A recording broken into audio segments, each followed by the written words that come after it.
आणि माझ्या मतदारसंघामध्ये जिल्हा परिषदेचे 10 गट आहेत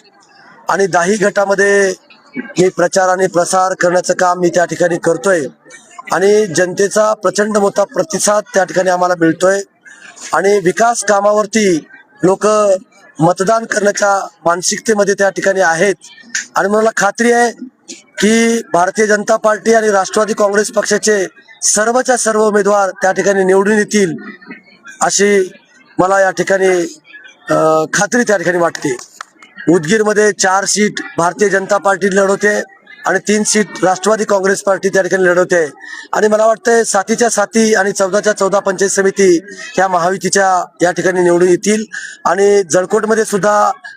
3 जिल्हा परिषद आणि 6 पंचायत समिती ह्या महायुतीच्याच त्या ठिकाणी निवडून येतील कारण जनतेनेच ही निवडणूक हातामेती त्या ठिकाणी घेतली असेल। तुम्ही बघितलं असेल एका गावचे लोक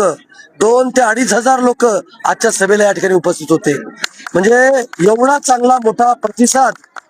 आज महायुतीला त्या ठिकाणी मिळतोय। आम्हाला खात्री आहे की या लोहारा जिल्हा परिषद गटामध्ये एक परिवर्तन होणार आहे आणि परिवर्तनाच्या माध्यमातून कमळ त्या ठिकाणी फुलणार आहे आणि भारतीय जनता पार्टी आणि राष्ट्रवादी काँग्रेस पक्षाचे उमेदवार विजयकुमारजी कांबळे आणि पंचायत समितीमध्ये बालाजी रक्साळे हे प्रचंड बहुमताने त्या ठिकाणी निवडून येतील असा विश्वास माझ्या मनामध्ये त्या ठिकाणी आहे। विरोधक त्यांच्याकडे मुद्दे नाहीत,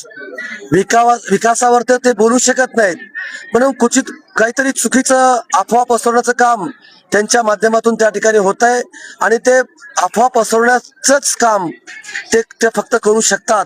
आज त्यांना विकासाच्या मुद्द्यावर काही त्या ठिकाणी बोलता येत नाही आणि म्हणून चांगल्या पद्धतीने लोक आम्हाला प्रतिसाद त्या ठिकाणी देत आहेत।